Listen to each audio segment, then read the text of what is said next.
भगवान के ऊपर से चंदन कभी भी ना उतारे, चंदन न उतारे। आपने बहुत लोगों को देखा होगा, हनुमान जी के पास जाते तो हनुमान जी के विग्रह से वो उसमें से सिंदूर उतारते हैं। हाँ, हनुमान जी का सिंदूर बाएं चरण से, छाती से नहीं, विग्रह से नहीं, बिल्कुल भी नहीं, कभी भी नहीं। बाएं चरण से, हनुमान जी के बाएं चरण का सिंदूर आप अपने मस्तिष्क के ऊपर लगाते हैं। जितनी भी गोपनीय गुप्त बीमारियां हैं, बहुत बीमारियां ऐसी हैं जिनका नाम मैं यहाँ से नहीं ले पाऊंगा, और वो अपने हाथ से नहीं, पुजारी जी से कहिए। प्राण प्रतिष्ठित मंदिर हनुमान जी के बाएं चरण का जो सिंदूर है, ये आयुष बढ़ाता है, जीवन की रुकावटों को दूर करता है। अब बात रही भगवान महादेव की, तो इसमें भगवान शंकर नंदी को कथा सुना रहे हैं। सूत सौनक ऋषियों को कहते हैं, तावत दूरम न कर्तव्यम न याव चंदनम क्षिपेत। भगवान शंकर के ऊपर से आप फूल पत्तियों को दूर कर सकते हैं, तंदलों को दूर कर सकते हैं, लेकिन भगवान का जो चंदन है वो नहलाते समय ही धुलना चाहिए, पहले उसे मत पहुंचिए, ऐसा वर्णन किया गया। शिव के ऊपर से जो आप चंदन लगाए हुए हैं, जब भगवान को आप ला रहे हैं तब ही वो भगवान से अलग होना चाहिए। शिव को चंदन चढ़ाने से संपदा बढ़ती है। मैं एक श्लोक बोल रहा हूँ, चंदनम महत पुण्यम सर्व पाप प्रणाशनम। आपका ध्यान मेरी तरफ हो। संत गुरुजन महापुरुषों का आना होता है, और जितनी मुझे खुराक कथा की चाहिए उतनी मुझे मिल नहीं पा रही है। फिर मैं ये कहकर अपने आप को शांत कर लेता हूँ, कोई बात नहीं है, 15 दिन का आयोजन है और इन गुरुजनों का भी आगमन हो रहा है, तो इन महापुरुष, इन भक्तों को मौका मिल रहा है। नहीं तो करतार नगर के इतिहास में शायद इतने महात्मा आज तक कभी भी नहीं आ पाए होंगे। कहाँ आए होंगे ये है? इनको बुलाने में कितनी व्यवस्थाओं की जरूरत होती है, कितनी तैयारियों की जरूरत होती है, और वो महापुरुष यहाँ चल के पहुंच रहे हैं। कल साध्वी दीदी ऋतंबरा माँ, क्या अलौकिक उनका प्रवचन था। पूज्य दीदी ने जो शब्द कहे थे, एक एक शब्द हमें हिंदुत्व से जोड़ता है। पूज्य देवकी नंदन ठाकुर, उनकी ओजस्वी वाणी में एक ललकार थी हिंदुत्व की। आज श्री संजीव कृष्ण ठाकुर जी का आगमन हुआ था, और उस समय हम लाइव में ही बैठे थे।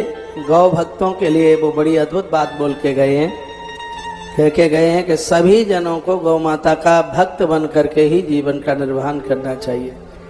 क्या महापुरुष पूज्य सुधांशु जी महाराज जी, जिन्होंने अध्यात्म के क्षेत्र में इतना बड़ा काम किया है जिसको हम कभी भुला नहीं पाएंगे, ऐसे अद्भुत कार्य हो रहे हैं, और उन महापुरुषों का यहाँ आगमन हो रहा है, तो निश्चित रूप से यहाँ के स्थानीय लोगों के लिए, हमारे लिए और आपके लिए एक बहुत बड़े पुण्य की बात है। ये पुण्यों के बिना संभव नहीं है, ये पुण्यों के द्वारा, क्योंकि बिनु हरि कृपा मिलई नहीं संता। भगवत कृपा के बिना तो साधुओं का दर्शन होता का है। तो आप जितने भी मुझे सुन पा रहे हैं, सबके घर में चंदन, महादेव की पूजा चंदन के बिना होती ही नहीं है, समझ लें आप।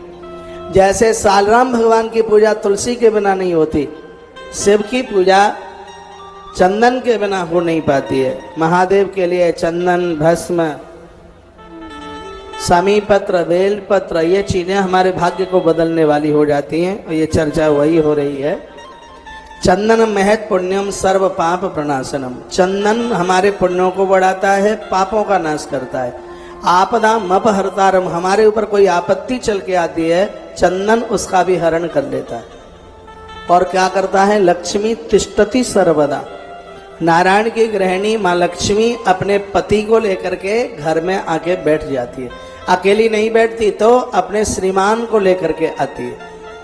आप में ऐसी बहुत माताएं हैं जो अकेली नहीं जाती, अपने पति के संग लेके जाती हैं, पति को संग लेके जाएंगी, या बेटों को लेकर के जाती है। लक्ष्मी माँ भी दो के साथ चलती है, या तो वो गणेश के साथ चलती है, गणेश को अपना बेटा मानती है, या फिर वो नारायण के साथ चलती है जिसे वो अपना पति मानती है। और लक्ष्मी जब अपने पुत्र गणेश के साथ चलती है तो फिर धन बुद्धि को नहीं बिगड़ने देता, और वही लक्ष्मी जब नारायण के साथ चलती है तो घर में इतनी बरकत होती है कि घर में फिर किसी वस्तु की किसी चीज की कमी नहीं होती और वो धन हमेशा याज्ञिक कर्मों में लगा रहता है। तो चंदन का इतना बड़ा महत्व है। भगवान शिव की पूजा में चंदन की महिमा कही गई। कुशा उपा मार्गम कपूरम जातम चंपकम पाडलई। कुशा का आसन, कपूर आरती में, करवीर, करवीर कहते हैं कनेर का फूल। शिव को कनेर का फूल चढ़ाने से किसी का जादू टोना टोटका नहीं हो सकता। आज के समय में लोग अपने दुख से दुखी नहीं, दूसरों के सुख से ज्यादा परेशान है। स्त्री को कोई परेशान मेडिकल कोई दिक्कत नहीं होती, लेकिन लोग उस नारी की कोख को बांध देते हैं जिससे उसको औलाद नहीं होती, संतान नहीं होती।